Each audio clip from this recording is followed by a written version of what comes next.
हुकूमत और तहरीक इंसाफ के दरमियान मुज़ाकरात में ब्रेक थ्रू का इम्कान।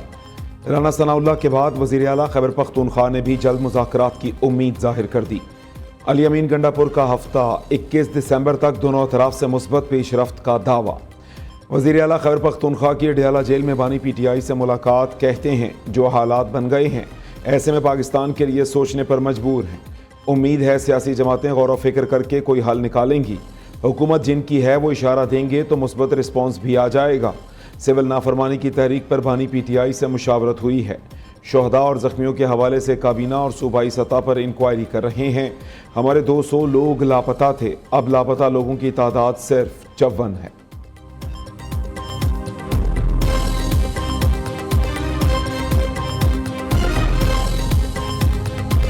हमारे और गवर्नमेंट के मुज़ाकरात इस वक्त चल नहीं रहे। हमने कमेटी ज़रूर बनाई है और कमेटी के पास मैंडेट है मुज़ाकरात की, वो खान साहब ने कहा है, बस सो पार कोई मुज़ाकरात नहीं हो रहे। हमारे और हुकूमत के दरमियान फ़िलहाल मुज़ाकरात नहीं चल रहे, हमने कमेटी ज़रूर बनाई है। कमेटी के साथ जिसने मुज़ाकरात करने हैं वो ज़रूर करेंगे। चेयरमैन PTI बैरिस्टर गौहर ने वाज़े कर दिया। उमर अयूब के मुताबिक लगता है हुकूमत को मुज़ाकरात में कोई दिलचस्पी नहीं, हमने किसी के पास नहीं जाना। किसी ने मुज़ाकरात करने हैं तो करें, हम किसी से डरने या दबने वाले नहीं।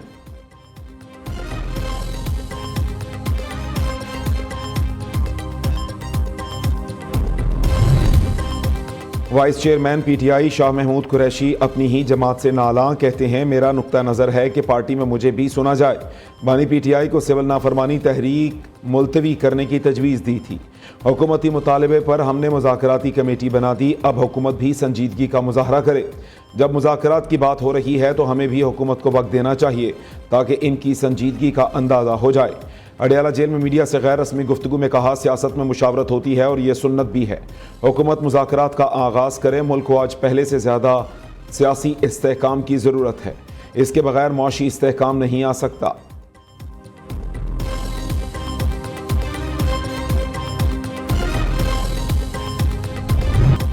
9 मई GHQ हमला केस। अडयाला जेल में समात के दौरान मजीद 14 मुल्जिमान पर फर्द जुर्म आयद। शाह महमूद कुरैशी, शिबली फराज, अली अमीन गंडापुर, शहरियार आफरीदी, कमल शोजब और दीगर मुल्जिमान पर फर्द जुर्म आयद की गई। तमाम मुल्जिमान का सेहत जुर्म से इनकार। केस में मजमूई तौर पर 113 मुल्जिमान पर फर्द जुर्म आयद की जा चुकी। रावलपिंडी ATC समात 21 दिसंबर तक मुलतवी कर दी।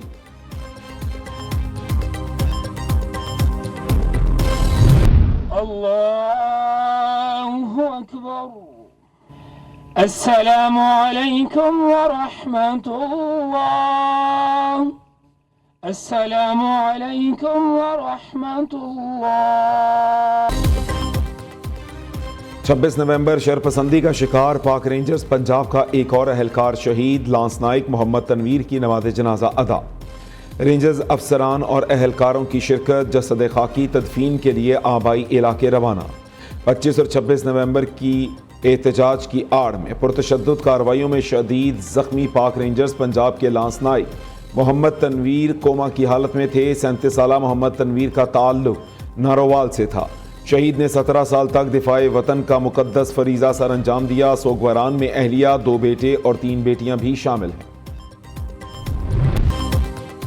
वज़ीर आज़म शहबाज शरीफ ने गज़ा, मगरबी किनारे, लिबनान और दीगर जंग ज़दा इलाकों की तामीर नौ के लिए फ़ंड्स की फराहमी का मुतालबा कर दिया। कहते हैं अक्टूबर 2023 से गज़ा में जो हो रहा है वो हालिया तारीख का स्याह तरीन बाब है। अक़वाम मुत्तहिदा रिलीफ एंड वर्क्स एजेंसी लाखों बेबस फ़लस्तीनियों के लिए लाइफ लाइन है। शहबाज शरीफ का D8 समिट के मौके पर फ़लस्तीन और लिबनान की सूरत हाल पर ख़ुसूसी इजलास से खिताब। शाही महल आमद पर मिस्र के सदर अब्दुल फत्ताह अल सीसी ने शहबाज शरीफ का इस्तकबाल किया। वज़ीर आज़म तुर्किया के सदर तैयब उर्दवान, फ़लस्तीन के सदर महमूद अब्बास समेत रुकन ममालिक के सरबराहान से मिले। वज़ीर आज़म ने शाही महल आमद के मौके पर मेहमानों की किताब में तासुरात भी दर्ज किए।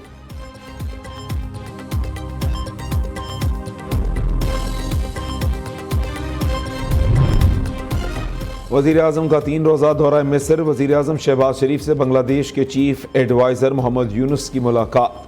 बाहमी दिलचस्पी के अमूर पर तबादला ख्याल। शहबाज शरीफ ने पाकिस्तान और बांग्लादेश के दरमियान तिजारत और सफ़र की सहूलत के लिए किए गए हालिया इक़दामात पर बांग्लादेश का शुक्रिया अदा किया, जिसमें पाकिस्तान से आने वाले सामान के 100% फिजिकल मुआयने की शर्त और ढाका एयरपोर्ट पर पाकिस्तानी मुसाफिरों की जांच पड़ताल के लिए खुसूसी सिक्योरिटी डेस्क को ख़त्म करना शामिल है।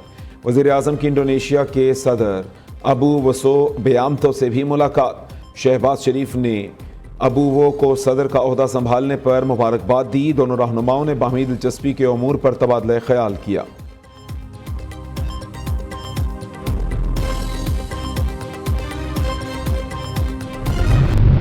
इंटरनेशनल क्रिकेट काउंसिल ने चैंपियंस ट्रॉफी के लिए पाक भारत फ्यूजन फार्मूले का ऐलान कर दिया। आईसीसी के मुताबिक पाकिस्तान में होने वाली चैंपियंस ट्रॉफी हाइब्रिड मॉडल के तहत होगी। Pak Bharat matches neutral venue पर खेले जाएंगे। 3 साल तक पाकिस्तान और भारत में होने वाले इवेंट्स दोनों ममालिक न्यूट्रल वेन्यू पर खेलेंगे। Women's T20 cricket world cup की मेज़बानी पाकिस्तान करेगा। भारत में होने वाले विमेंस वर्ल्ड कप में पाकिस्तान अपने मैचेस न्यूट्रल वेन्यू पर खेलेगा। उधर इंटरनेशनल क्रिकेट काउंसिल के वफ्द ने चैंपियंस ट्रॉफी के हवाले से कराची में नेशनल स्टेडियम का दौरा किया। वफ्द ने स्टेडियम में नई बनने वाली इमारत और इंतजामात का जायजा लिया।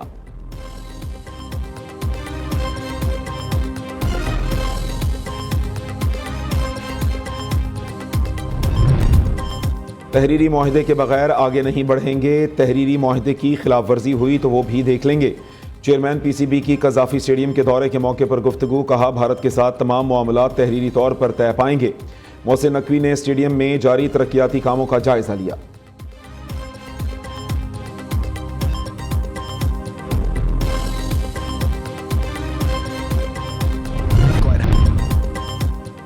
वज़ीर आला पंजाब मरीम नवाज शरीफ की ज़ेर सदारत सूबाई काबीना का 21वां इजलास। पारा चनार के लोगों की दरख्वास्त पर अद्वियात और दीगर सामान भेजने की मंजूरी दी। अस्पतालों में फ्री मेडिसिन के लिए फंड्स और रेस्क्यू 1122 एमरजेंसी स्टाफ की भर्ती में नरमी की मंजूरी। पंजाब हुकूमत का फसलों की पैदावार में इजाफे के लिए भी इनकलाबी कदम। 1 अरब 99 करोड़ 40 लाख रुपए की लागत से पंजाब में बेहतरीन मयार के ज़्यादा पैदावार देने वाले बीज फराहम किए जाएंगे।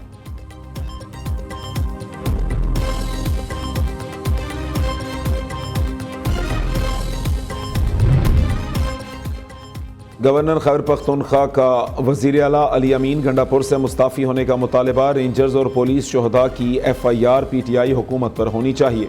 जो असलहा मुसल्लह अफराद के पास है वो शायद हमारी पुलिस के पास भी नहीं। गवर्नर फैसल करीम कुंडी की मीडिया से गुफ्तगू। कहा, सूबाई हुकूमत अभी तक पारा चनार का रोड भी नहीं खोल सकी। विफाक और सूबाई हुकूमत की कुर्म के मामले पर कोई संजीदगी नज़र नहीं आ रही।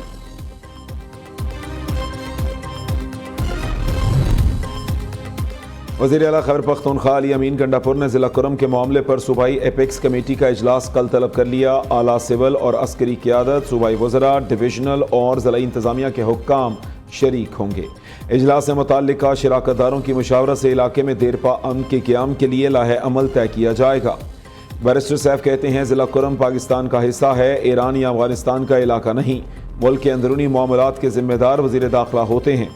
मोहसिन नकवी को PTI कारकुनों की पकड़ धक्कड़ से फुर्सत नहीं।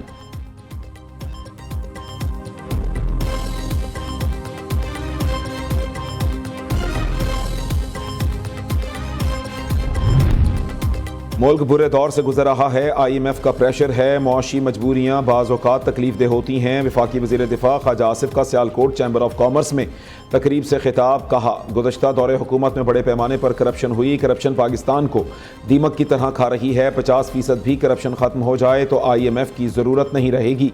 वज़ीर ख़जाना मोहम्मद औरंगज़ेब के मुताबिक मौजूदा हुकूमत ने गिरती हुई मईशत को अपने पैरों पर खड़ा कर दिया है। डेथ सर्विसिंग कम हो रही है और मज़ीद कम होगी। हर एक को टैक्स अथॉरिटी के साथ डील करना पड़ेगी।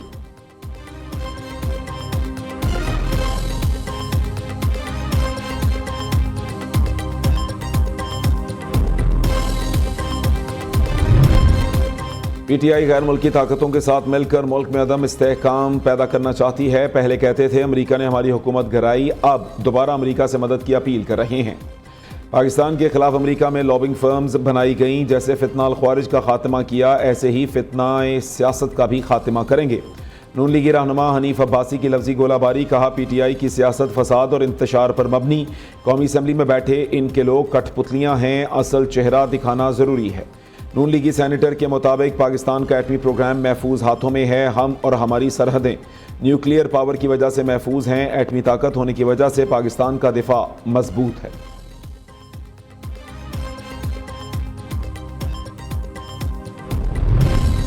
18वीं 2 रोज़ा स्पीकर कॉन्फ्रेंस का पार्लियामेंट हाउस में इनेकाद। स्पीकर कौमी असम्बली अय्याज सादिक कहते हैं पहले कुछ गलत हो गया तो अब उसे दुरुस्त किया जाएगा। असम्बली में एहतजाज इखलाकियात के दायरे में रहते हुए होना चाहिए। स्पीकर पंजाब असम्बली मलिक अहमद खान ने मुल्क को इकट्ठा रखने के लिए डायलॉग की ज़रूरत पर जोर दिया। स्पीकर सिंध असम्बली अवैस कादिर शाह ने कहा कि अगर एक जगह बैठकर बात कर लें, पॉलिसी बनाएं और उसे एक्ट बनाएं तो कुछ भी नामुमकिन नहीं। स्पीकर खैबर पख्तूनख्वा असम्बली बाबर सलीम सवाती के मुताबिक सियासी लोगों ने कानून की हुक्मरानी के लिए रास्ते बनाए हैं। Speaker Balochistan assembly captain retired Abdul Khaliq Achakzai ने कहा हमने मिलकर मसाइल खुद हल करने हैं। वज़ीर कानून आज़म नज़ीर तारड़ बोले 18वीं आइनी तरमीम में मरकज़ ने खुले दिल के साथ इख्तियारात सूबों को दिए। जमहूरियत का तसलसल ही मुल्क की तरक्की का ज़ामिन है।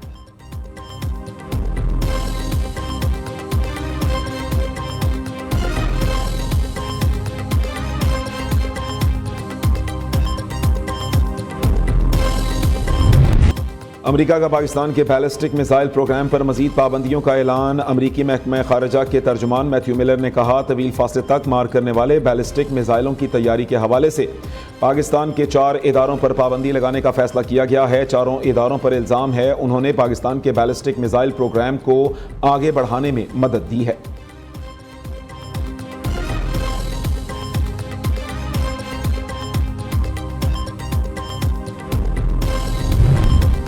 इदारों पर पाबंदियों का अमरीकी फैसला मुतासिबाना है। इम्तियाजी तर्ज अमल इलाकाई और आलमी सलामती के लिए ख़तरा है। तर्जुमान दफ्तर खारजा ने रद्द अमल देते हुए कहा पाकिस्तान की स्ट्रेटेजिक सलाहियतों का मकसद इसकी खुद मुख्तारी का दिफा है। ऐसी पॉलिसियाँ खित्ते के स्ट्रेटेजिक इस्तेहकाम के लिए ख़तरनाक हैं।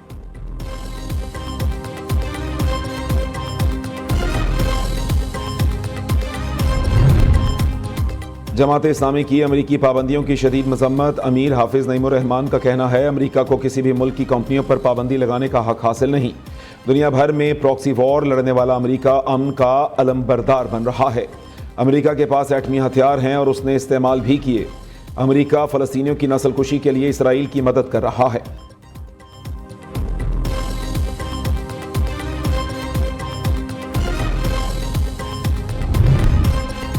कराची की सड़कों पर डंपर्स का राज। ट्रैफिक जैम मामूल बन गया। हादसात में कीमती जानों का ज़िया। डंपर्स मालिकान का कहना है सिंध हुकूमत हमसे टैक्स लेती है और हमें तंग भी कर रही है। 24 दिसंबर तक हमारे मसाइल हल ना किए गए तो एहतजाज करेंगे।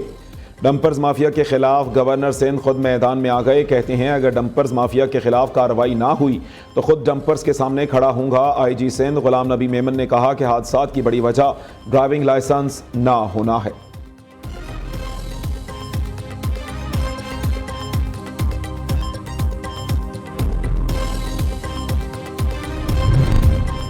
गवर्नर सिंध कामरान टिसोरी का 24 दिसंबर को गवर्नर हाउस में महाजिर कल्चर डे मनाने का ऐलान। कहते हैं गवर्नर हाउस में 3 बार सिंधी कल्चर डे मनाया गया। हमारे दरवाजे सबके लिए बिला तफरीक खुले रहे। कराची के मसाइल पर हम सबको आवाज़ उठाना होगी।